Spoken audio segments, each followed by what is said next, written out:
Welcome to Kendall at Hanover's Colloquium, presented on October the 8th, 2021.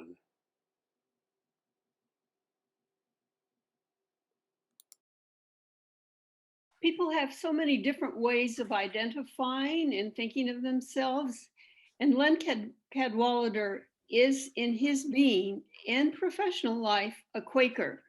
Or, as he puts it, he has found many ways to breathe life into his Quaker faith. Throughout his education and professional career, Len has been engaged in Quaker enterprises, including 3 years as executive director of Kendall at Hanover. Following 2 years working in a rural village in Guatemala on behalf of the American Friends Service Committee, Len came to Vermont to work at the Farm and Wilderness Camp, first as business manager and then as executive director. Later on, he was executive director of Vital Communities for 11 years. Today, we are fortunate to hear him share his experiences and insights. Len Cadwallader, please. Thank you, Evangeline. Thank you, and good morning, everyone. And I'm delighted to have this opportunity to talk about what experiential education can do to help train the next generation's leaders, and the way that it's done at the farm and wilderness camps in Plymouth, Vermont. Having only been around for 80 years, the farm and wilderness camps are relative newbies to the distinguished list of camps that adhere to a mission of learning by doing. But before I get started on that story, I want to just ask a couple of questions of the audience here. And I imagine quite a few of you will answer in the affirmative. How many of you were like Ted Osgood and Bob Keene and attended summer camp when you were a child? Can you raise your hand if you did?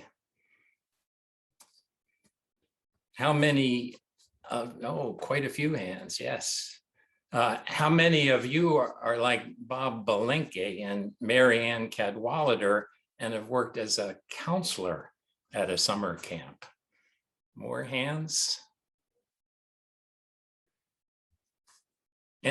And of those of you who haven't raised your hands yet, or even if you did, how many of you, like Chrysanthi and Peter Bean and Sharon and Bob Rakusin, sent your children to a summer camp or helped a grandchild attend a camp?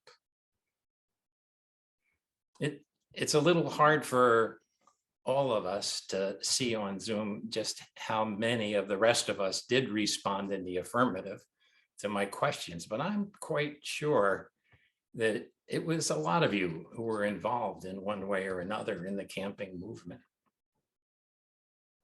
And I know you all realize that a few Kendall residents who, like me, have had the good fortune to be leaders of a summer camp, including Ginya Allison at the Aloha camps, Judy and Gary Miller at Camp Marywood, and Put Blodgett at Challenge Wilderness Camp, just to name a couple. And it was, for all of us, a very satisfying professional career as we could implement programs of experiential learning or learning by doing activities for thousands of children over the years. And I believe we're most fortunate that Kendall at Hanover benefits from the lessons all of us learned who attended summer camps in our childhoods about living in community, taking responsibility for others, and being mindful of the natural world. Values that undergird and strengthen our Kendall community as we live out our lives. The 6 farm and wilderness camps are perhaps best known for a few of its more unusual characteristics that are based on its underlying philosophy. Let me mention 4 of them. First, there's the physical setting. Campers and staff live in open, 3-sided cabins without screens and without electricity. There are composting privies instead of flush toilets. Everyone is living as close to the natural world as they can. Electronic devices are to be left at home. And all of the camps are rustic by any conventional standard, but one is particularly so. At Flying Cloud, all the meals are cooked over an open fire. Bread is baked in a beehive oven. Water is pumped from a well by hand, and ice is cut in the winter for refrigeration in the summer. At Flying Cloud, there are no flashlights allowed, not even matches, and all the fires are started by a bow drill. The second characteristic is that Farm and Wilderness is a working organic farm. Campers and staff help to raise the animals and the vegetables that are served in the dining halls. Cows are milked to make cheese and butter and ice cream. Chickens provide eggs and sheep provide wool for the projects in the craft centers. The third characteristic that I want to mention is the non-competitive spirit. And while there's a high degree of competitiveness found at Farm and Wilderness, it's internal. Can I improve my canoe stroke? Can I swim farther this week than I swam last week? Am I better at changing chords quickly on the guitar on a fast song than I was at the beginning of the summer? There are no winners or losers, no color wars, but each person learns to contribute her or his gifts to the success of the group endeavor.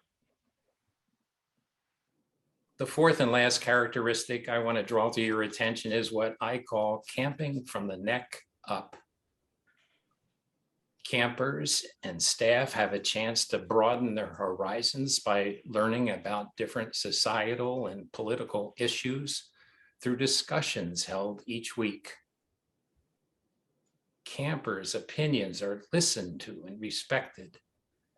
And by empowering children, Farm and Wilderness believes it's helping to train the next generation's leaders, learning by doing. There are, of course, other characteristics of the Farm and Wilderness camps that are shared in common with the best camps in New England. Campers and staff develop physical strength and a deep appreciation for nature through overnight hikes and canoe trips that are well led. And by summiting a tall peak in a wilderness setting or paddling a canoe against the wind all day on a large lake, they can give one a tremendous sense of achievement as well as euphoria. Campers and staff develop a different, deeper sense of the performing arts, music, and crafts as they create skits to perform with each other. Sing with gusto and unison, and create beauty from natural objects. Spoons are carved from a block of apple wood. Pieces of birch bark are woven into tapestries. Fleece from our own sheep get made into felt and colored with natural dyes. And there's an unspoken appreciation for the spiritual dimension of each individual and a growing awareness of the miracle of the natural world. And while there's no proselytizing at Farm and Wilderness, there is a silent Quaker meeting that's held each morning after breakfast. So as I paint these verbal pictures for you, you can begin to see how the farm and wilderness camps are one small part of a larger social movement that's been going for the better part of the 20th century and right here in New England, and that's the camping movement. And at its best, it's learning by doing. But truth be told, the farm and wilderness camps were latecomers, getting started more than 30 years after their pioneering sister camps. So let me pause and back up and just give a little bit of historical context for all of this. Inspired by the transcendental movement and Victorian convictions of nature's physical and moral benefits, there were a lot of hotels that were created in the 1880s on mountaintops or nestled into the folds of the Adirondack Green and White Mountains. And it wouldn't be long before a few visionary educators would realize the importance of providing a similar rigorous outdoor experience just for children in order perhaps to counter some of the regimented constraints of our country's private and public school curricula. It was Greg Clark who started the first Keewaydin camp in the early 1900s. His staff were recruited from college campuses like the University of Vermont, where the progressive educational theories of philosophers like John Dewey were being honed. Harriet and Edward Gulick were other visionaries. They opened the first Aloha camp in 1905. Those pioneering camps at first were only open to boys. But I suspect the suffrage movement was part of the inspiration for opening up the camping movement to girls, and the progressive women's colleges were good places to recruit the staff.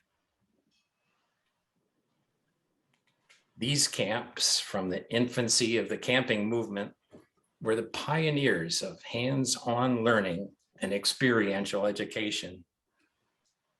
Far from providing summer entertainment or amusement for children, the founders of these summer camps were articulate advocates for educational theory that melded appreciation for outdoor living and physical development, with attention being paid to the emotional and spiritual development necessary to build a well-balanced human being. And if we want top quality leaders, it's clear to me that the very best will be those who are well-balanced human beings. In the succeeding years, quite literally, hundreds and hundreds of camps followed the pioneering work of the Gulicks and the Clarks. Each tried to have its own special stamp. Each tried to appeal to a different segment of the market. Several succeeded by hewing to a commitment to experiential learning. But over time, and along with higher real estate taxes for lakeshore frontage and founders' children unwilling to follow their parents' footsteps, many others stumbled as they watered down the educational content and became a place just to park the kids for the summer or to focus on a single skill. So I've given you now a thumbnail sketch of the historical context of the camping movement. Let's return to the farm and wilderness story. Susan Howard, one of the founders of the Farm and Wilderness Camps, was raised in Burlington, Vermont, and where her family would spend a part of each summer at a little tiny family camp run by a retired Universalist minister on an island in Lake Champlain. There, the families lived in tents, had no electric lights, used privies, and the motto of that camp was, "Simplicity is king." In the late 1920s, Ken Webb, the other founder of the Farm and Wilderness Camps and a Harvard graduate, who was inspired by the writings of John Dewey and other progressive educators, decided to take a teaching job at the American University in Beirut, Lebanon. During a semester break, a colleague at the university asked him to organize and direct a camp for Armenian boys who had been rescued from the Turkish massacre of 1922. Oh. It was there that Ken Webb saw how greatly boys can enjoy and benefit from a very simple outdoor camp life. This concept of simple living became a cornerstone of the farm and wilderness philosophy. After they were married, Susan and Ken moved to Baltimore, where Ken had obtained a teaching job at the Friends School and where they were introduced to Quakerism. They were eager to blend their love of simple living and enthusiasm for experiential education, but lacking the funds to start a school of their own, these two young educators decided to open a summer camp, Camp Timberlake. It was 1939. Now, 80 years later, there are 6 summer camps that comprise the Farm and Wilderness family, and they are thriving. I was fortunate to work there for more than 20 years, first as business manager, then as executive director. In an effort to paint a more vibrant picture of how Farm and Wilderness continues to strive to train the next generation's leaders, I want to return to each of the unique characteristics of the Farm and Wilderness philosophy that I mentioned at the start of my talk. You'll remember I said there were 4. First, there's the physical setting. Along with learning how to build a fire, develop a new swim stroke, campers do an activity called work projects. Campers play an active part in building the structures seen on the campus. From hammering together a bench for the dining hall, to helping to build a chicken coop, or perhaps one of the 3-sided cabins, campers are involved. Girls learn how to use hand power tools, and both genders learn how to saw a straight line with a handsaw and drive a nail with a hammer. It gives kids a tangible sense of ownership over their summer experience that's difficult to get from a brick structure where the school bus drops them off 9 months of the year. They have skin in the game. And you can hear campers say, "Hey, I helped build that set of stairs," with a real sense of pride in their voice.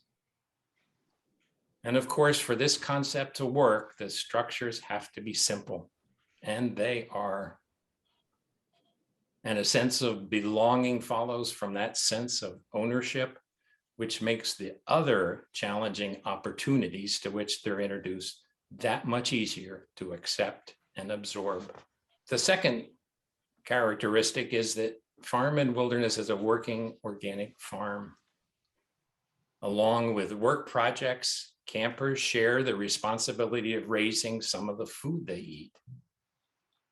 With help from the staff, They carry table scraps from the dining hall to feed the pigs and help to turn the compost piles that will enrich the garden's soil. They weed rows of Swiss chard and other vegetables that will appear in the dining halls. They squeeze apples in a cider press. There's even an opportunity offered for them to participate in the harvesting of the meat chickens that they've been caring for all summer. Each element of the farm work is done in a respectful manner that helps the campers better understand where their food comes from. They come to see the work as something other than a chore. I remember standing once in a garden when there was a swarm of honeybees that was attracted by the aroma of an empty hive stored nearby. They descended like a cloud around me and the campers standing nearby. No one panicked. No one got stung. We stood quietly in a cloud of insects in awe of the act of capturing a wild swarm as the gardener assisted the bees into their new home, just a few feet away from where we were standing. I'm sure that throughout life, each one of those campers goes to spread honey on a piece of breakfast toast, that they'll recall that experience.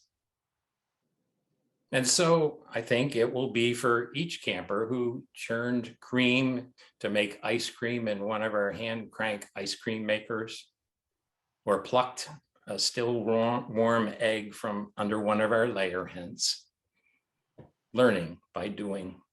The third characteristic I mentioned earlier is the non-competitive spirit that thrives at farm and wilderness camps. After a rowdy game of Frisbee, our counselors are famous for declaring a farm and wilderness tie, while reminding the campers the joy was in the game just played. In climbing a tall peak, it's not getting to the top first, but offering to help one another up over a granite slab, or splitting a granola bar with someone who needs an extra energy boost. Learning by doing. And of course, the whole granola bar would have tasted good. But at farm and wilderness, the effort is made to confer status on getting everyone to the top of the mountain peak. The fourth and final characteristic of the farm and wilderness unique brand of camping was what I called camping from the neck up. An afternoon activity offered by a counselor might be reading the New York Times, not just the box scores from the sports page, but the op-eds and the editorials as well.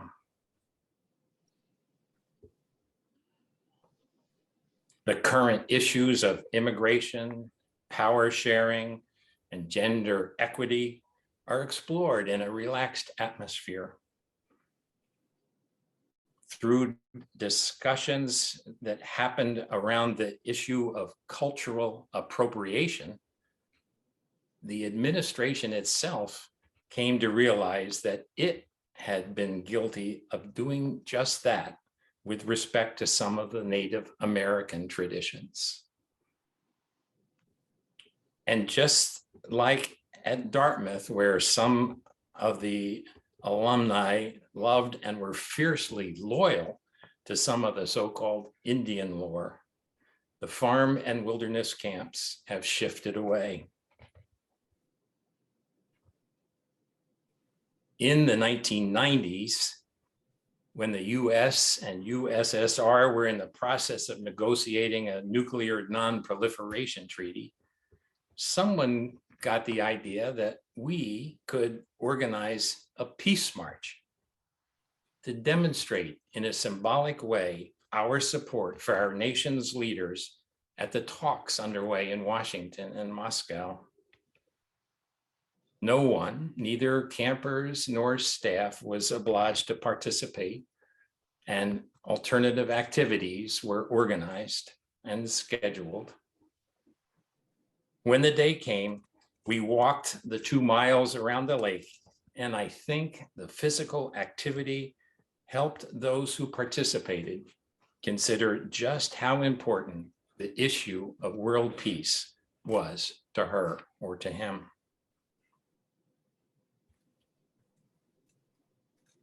As progressive educators, the Webbs were willing to walk the talk. Fearing empty bunks and the consequent red ink, their accountants cautioned them against some of the bold actions they wanted to take. Nevertheless, the children of union organizers came to Farm and Wilderness, and the parents blacklisted by the House Un-American Activities Committee sent their children too. The camps were among the earliest to integrate.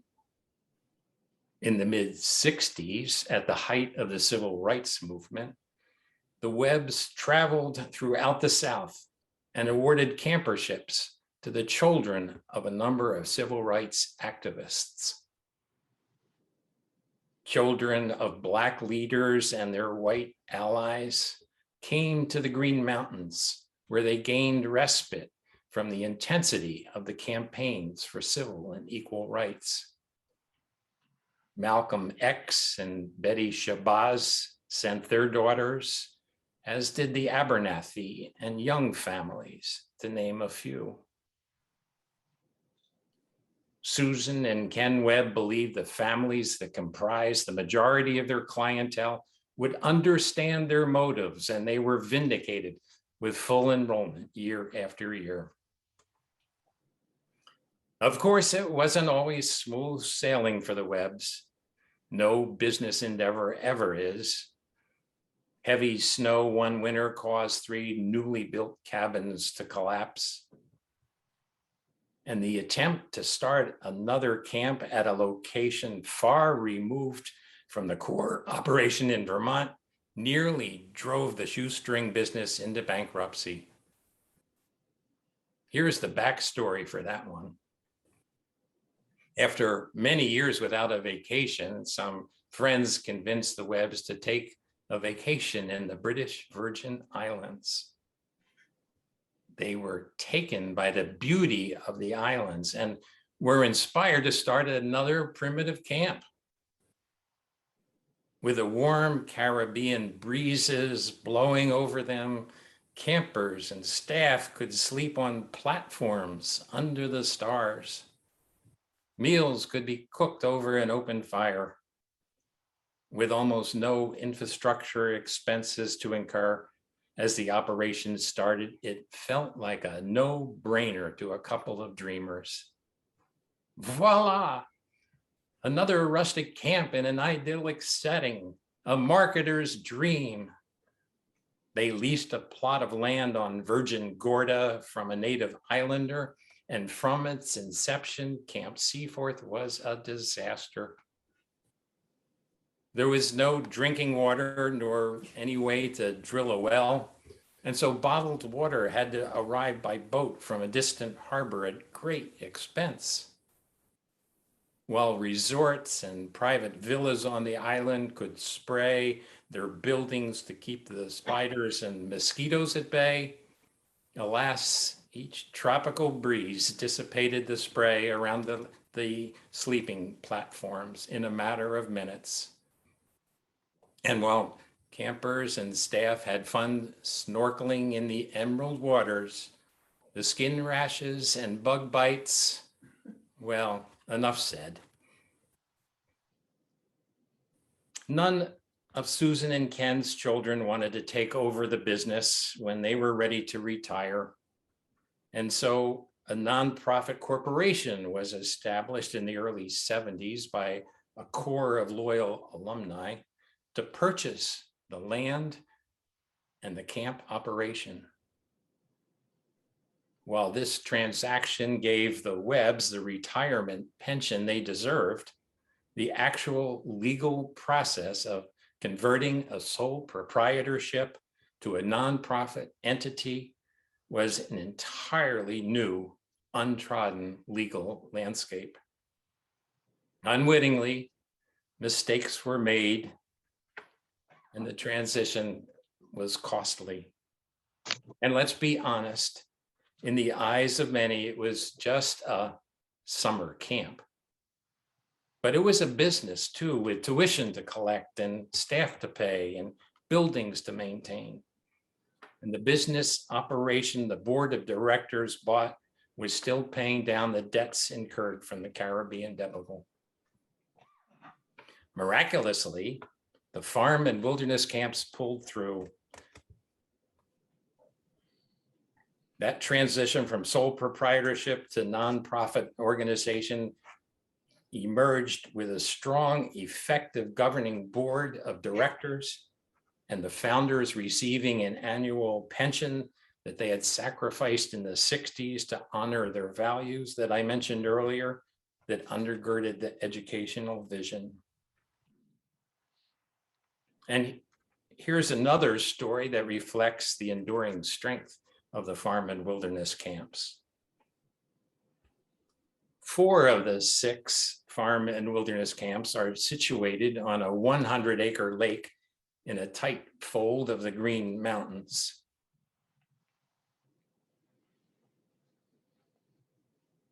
The lake on which they're situated is actually a reservoir created by a 100-year-old dam that was built to provide water power to the woolen mill downstream in Bridgewater, Vermont.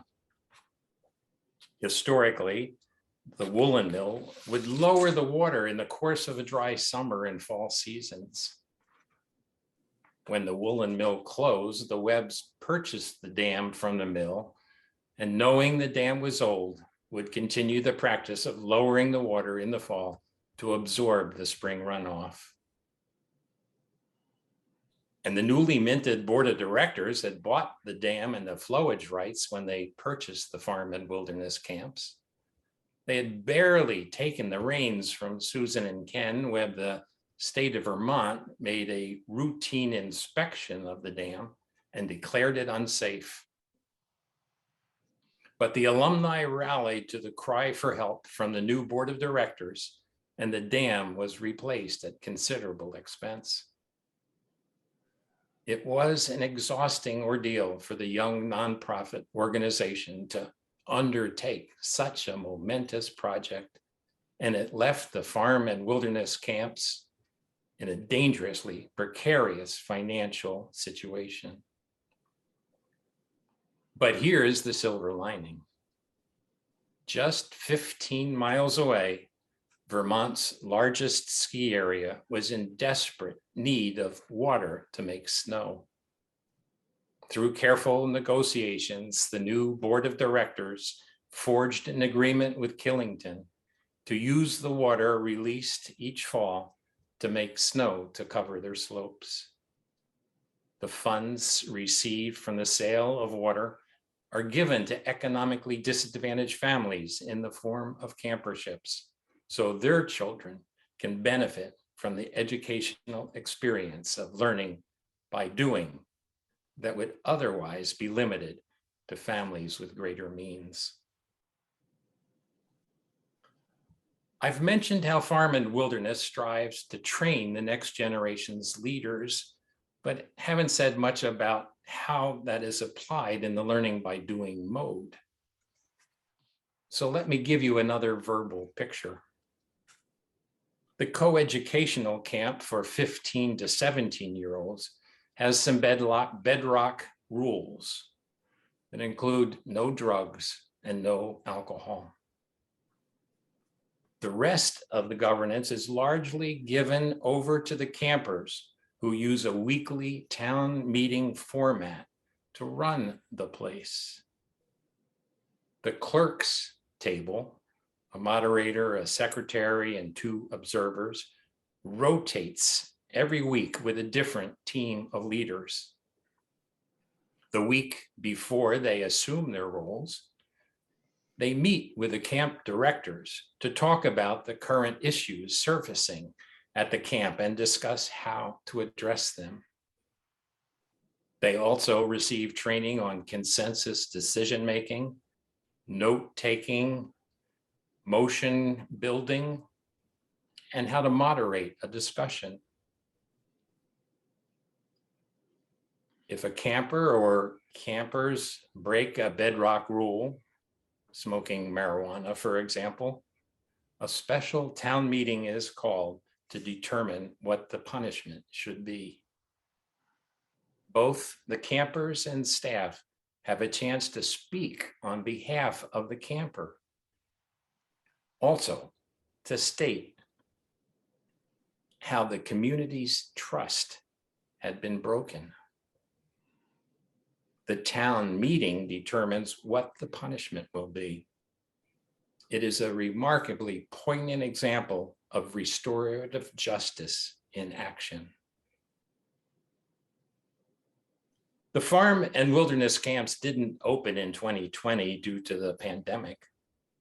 And last summer, a scaled down operation started and the strictest health protocols were enacted.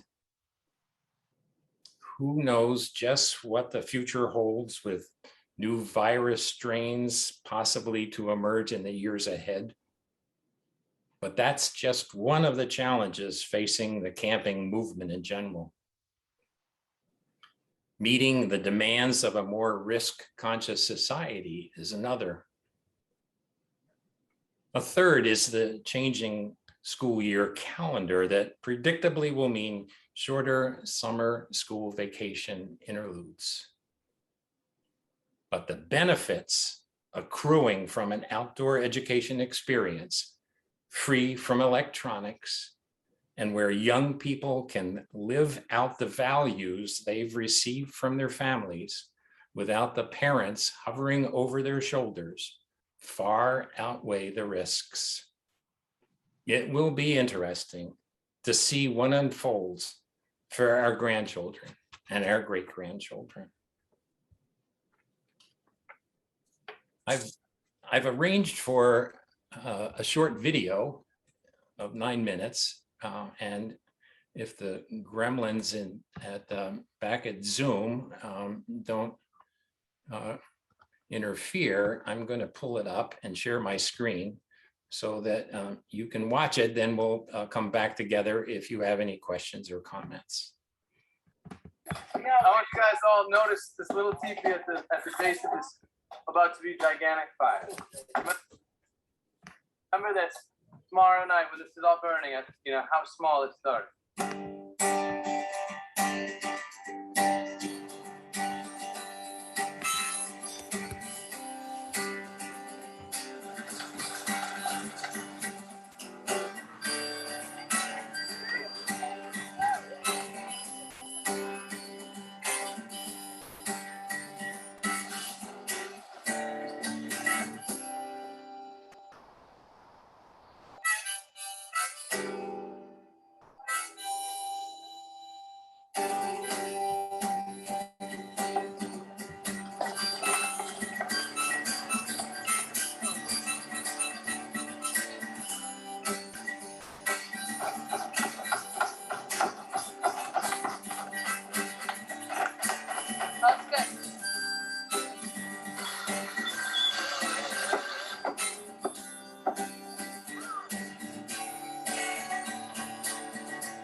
Farm and Wilderness was founded in 1939 by Ken and Susan Webb, and very much was founded on some Quaker ideals that the light of every person is equally important.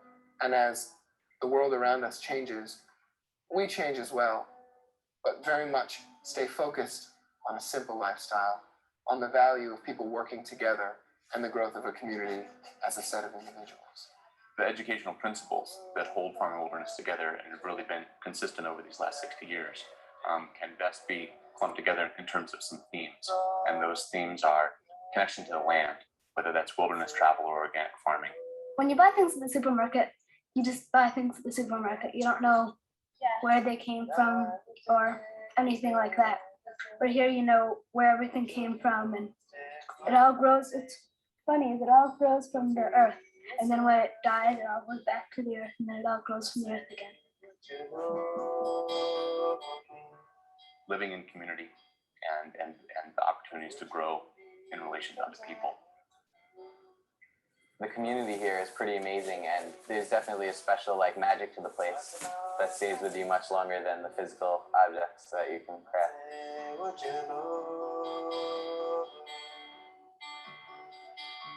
Constructive work. The value of hard work. The satisfaction that comes with doing a job well, doing a job until it's finished, is an important lesson for kids to learn.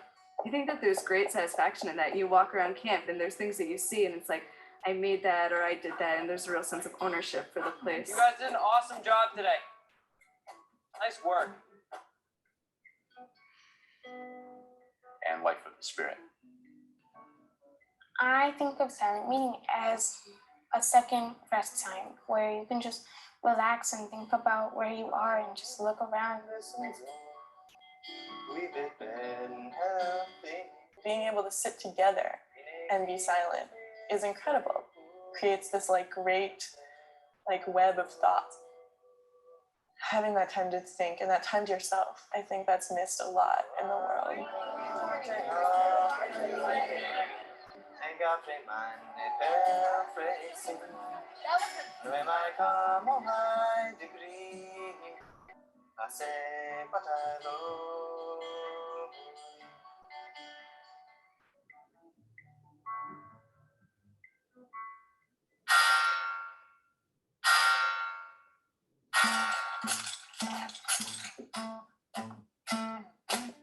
Something special about camp is that doing, is that they're not watching.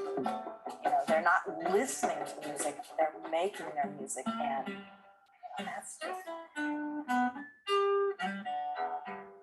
when you're doing things and you're feeling good about it and you're learning from people, community happens.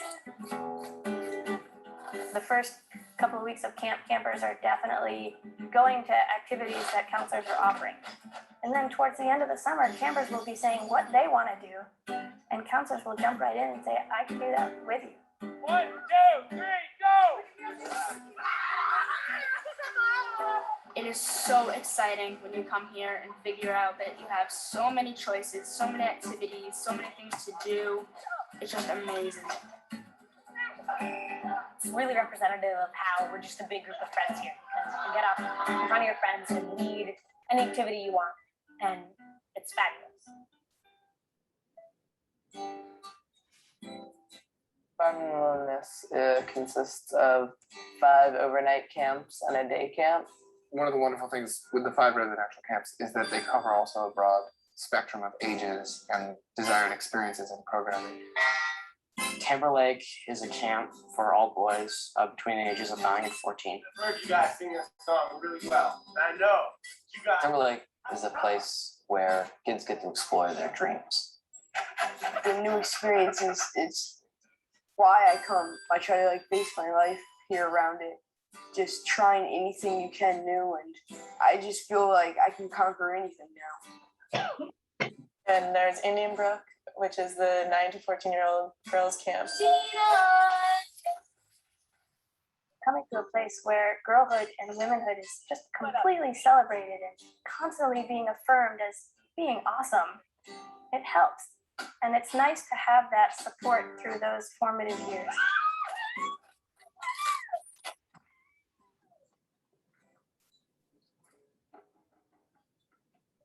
Flying Cloud is a camp for boys set in the woods, and we live simply and close to the earth. The primitiveness, where you're challenged every day to do things you've never done before, and then having a really supportive group of people around you. you sort of are in this euphoric state all summer with everything seems to be right. Tamarack Farm is an 8-week camp. It's for 15 to 17-year-olds, and it's co-ed. The sort of energy and spirit, I guess, in sort of a type of unconditional way, is really, really loving. Everyone is so connected.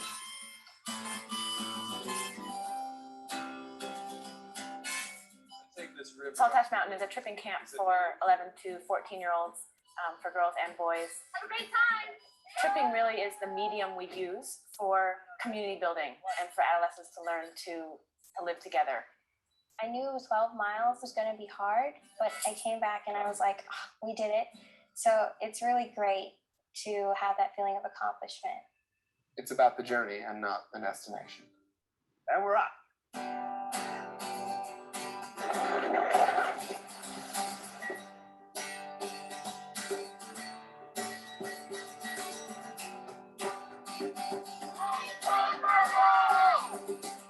Each camp has its own personality and its own focus, but we all share the basic core values of farm and wilderness. So it's very easy to step into another camp and feel right at home.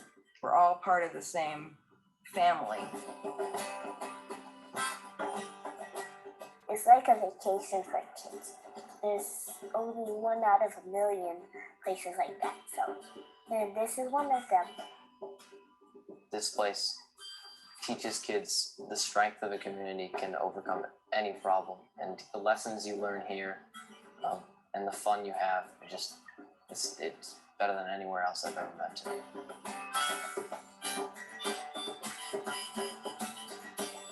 We saw pictures last night of the beans when we first planted them. They were like 2 inches tall, and now every day we're bringing in bushels of them. And it's so amazing just to like be there for the whole process, and you don't even realize how quickly things have grown, like the community.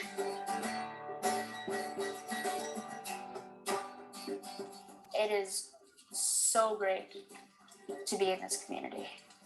It's a privilege, actually.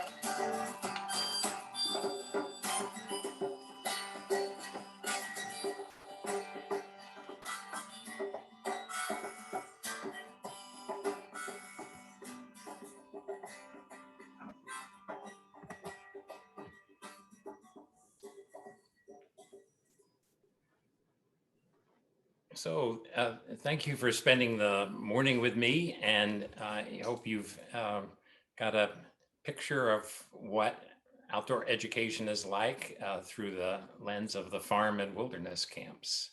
And I'd be happy to answer any questions or take any comments you might have.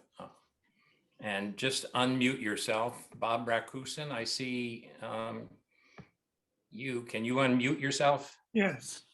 Good. Can you hear me? Yes. I'm a parent of 2 former farm and wilderness campers.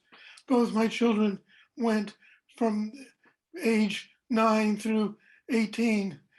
And watching that film was kind of moving and touched some memories about how the farm and wilderness camps really were life-changing for both my kids.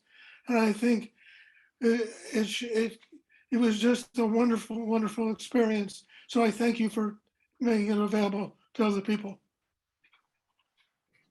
Thanks, Bob. That's great to hear.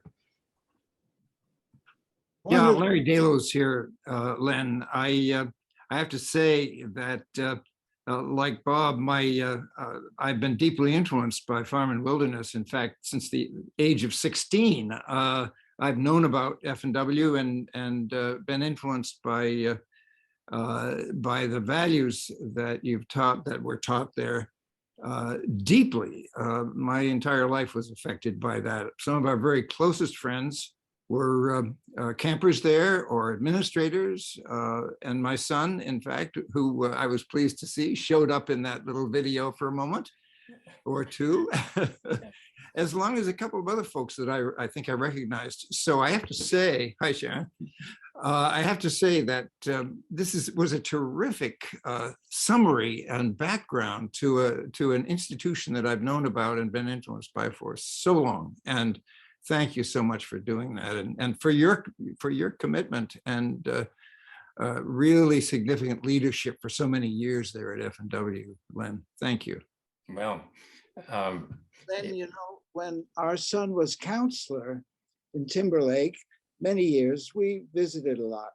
And one of my memories, I wanted to let everybody know, you mentioned that there was a Quaker meeting, you said a silent meeting frequently.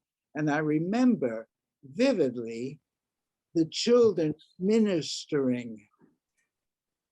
And you'd have an 8-year-old or a 12-year-old standing, as one does, and saying very sensible things in Quaker meeting. That was good too. That's right. There's a because campers are trusted and not patronized, they can open up and be vulnerable in wonderful ways that allow the spirit to flow. And it's great to see that when it happens and to hear their ministry, as you say. Could you say something about the camps in Maine? When did they start and where are they? Letitia, there aren't farm and wilderness camps in Maine. There are 2 camps that are in Mount Holly, Vermont, which is adjacent to Plymouth. So all of the farm and wilderness camps are in central Vermont. Oh, I see. And one of them is the primitive camp that I described, where all the meals are cooked over an open fire.